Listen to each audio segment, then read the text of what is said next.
m'appelle Nicolas Olivier, je suis éclairagiste depuis quelques années maintenant et mon parcours est à la fois artistique, technique, dans le sens où j'ai commencé la peinture très tôt, à 15 ans. J'ai commencé à peindre, j'ai fait une toute petite formation en peinture et de là j'ai eu très envie de passer à la lumière. Et dans la lumière, j'ai suivi toutes les étapes, c'est-à-dire que je suis passé de tirer des câbles, décharger des camions, travailler dans une boîte d'événements, de location de matériel, etc., etc. Et je suis venu au spectacle vivant un peu après.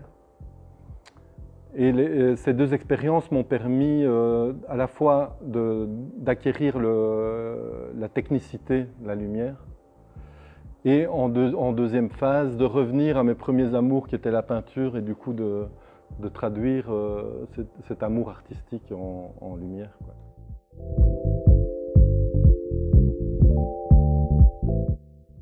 J'ai rencontré Vincent Cusset qui est référent lumière au CFPTS.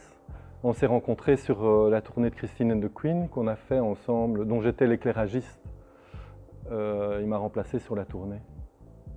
Et quand cette formation en 3 semaines, parce qu'elle existait en 6 semaines avant, il a voulu remettre sur pied cette formation en 3 semaines, il a pensé à moi. Mais je pense que c'est à lui qu'il faudrait demander pourquoi il a pensé à moi.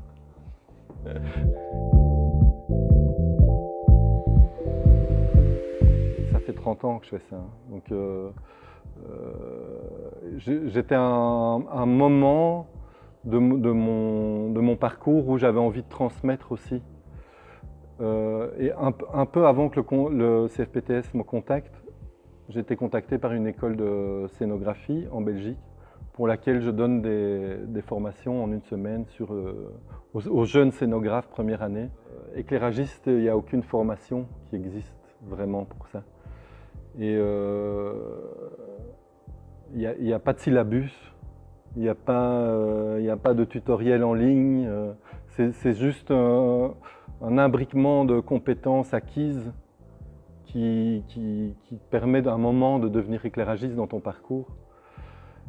Et du coup, ouais, j'ai vraiment voulu transmettre ça et partager une expérience en fait, avec des élèves qui n'ont pas forcément accès à ça toujours. Sur cette formation-ci en particulier, parce que de nouveau c'est la première fois en 3 semaines,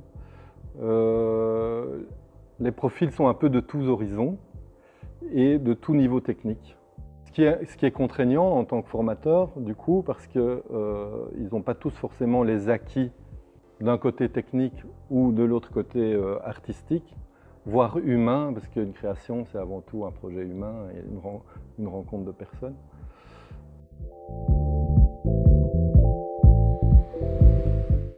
Il n'y a pas d'enjeu préalable de ma part, si ce n'est de transmettre cette expérience. Mais par contre, en le faisant, je me rends compte que la rencontre, justement, elle est hyper intéressante et très très riche.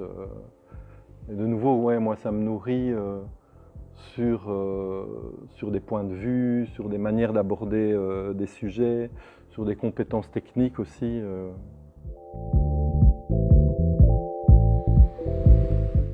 C'est un public qui est déjà au travail, quoi. C'est un public de professionnels, pas forcément d'ailleurs dans le milieu du spectacle.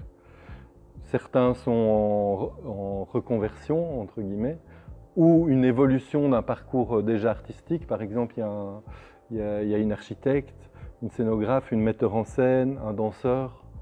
Et aussi, c'est une formation qu'ils viennent chercher en complément des acquis qu'ils ont déjà, quoi. Soit pour éclairer leur propre travail, je pense à la metteur en scène par exemple, soit à l'architecte qui veut revenir vers la scénographie et avec la scénographie la lumière.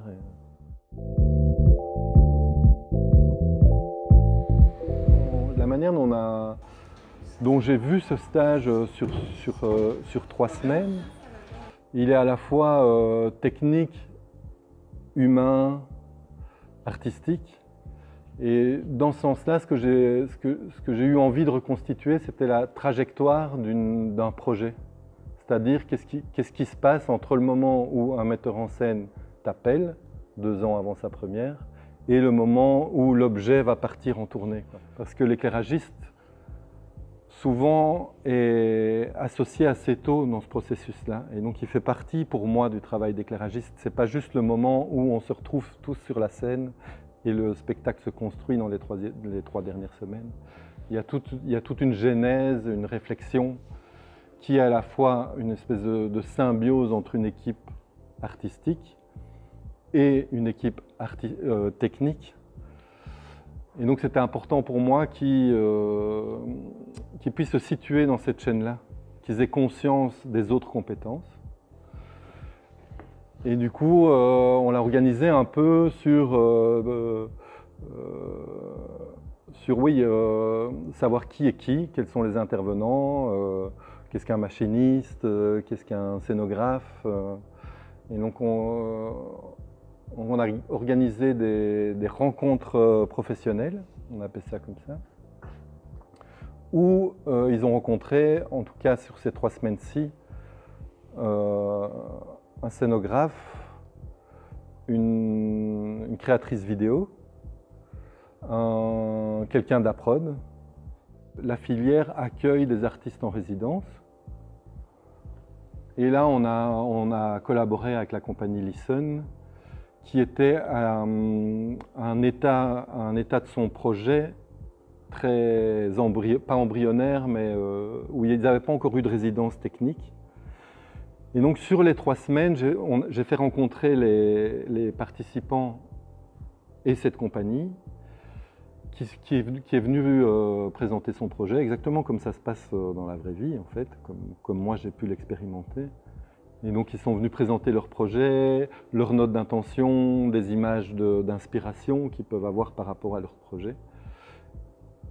Et suite à ça, les élèves nous ont à leur tour rendu un cahier d'intention, des images d'inspiration et construit un petit plan lumière qui est abouti ici maintenant en dernière semaine sur le plateau avec le montage de ce plan, du plan lumière, la mise en mémoire dans la console, un travail du coup avec un consoliste. Comment est-ce que moi, éclairagiste, je communique avec un régisseur lumière justement, comment j'utilise la console, les choix de couleurs, les choix de projecteurs, tout ça, je les ai laissés libres par rapport à ça. Et ensuite, du coup, un vrai travail sur le plateau avec la compagnie elle-même. Les 8 élèves ont été divisés en 4 binômes et chacun des binômes ont fait une proposition lumière. En Belgique, il n'y a aucun centre de formation tel que celui-ci. J'ai vraiment été hyper impressionné par les différents outils à disposition, les différents locaux, que ce soit en termes de consoles, de matériel lumière, d'ordinateurs, parce qu'ils ont aussi abordé le DAO, donc le dessin assisté par ordinateur, sur QCAD. Ils ont eu 2 jours, parce qu'en fait, dans le CFPTS, il existe des modules de formation qui certains sont en 2 jours ou 3 jours, donc il y a tout un catalogue dans lequel j'ai pu, en fonction de ce que j'avais envie de partager, j'ai pu piocher quelque part, construire la formation avec ces petits modules de 2 jours. Et donc ils ont eu par exemple un module de 2 jours sur la DAO, un module de 2 jours purement technique sur les sources de théâtre, les sources automatisées, les sources traditionnelles, etc. Et puis ouais, il y a plein de studios différents qui permettent d'aborder tout type de spectacle, quoi, que ce soit le spectacle vivant, voire le concert, le travail de son. Ouais, c'est très très riche, quoi. À chaque fois, tous les jours, je me promène dans les couloirs, je fais ah, il y a ça ici, ah bien.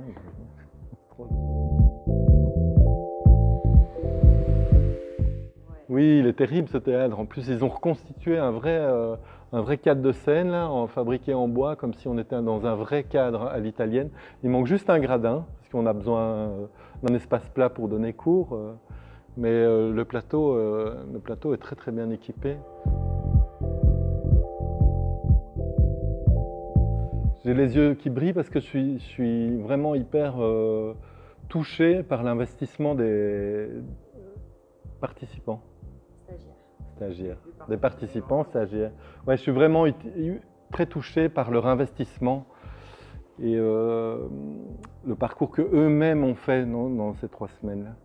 Et moi, ce que ça m'a apporté aussi, c'est en le préparant, c'est de me pencher sur qu'est-ce que c'est pour moi la lumière et comment je la définirais, d'une part, et comment je définirais la trajectoire d'une création, en fait. Je trouve ça très très riche. Et puis ouais, j'ai vraiment pris goût au truc, du coup. Je pense que je vais revenir.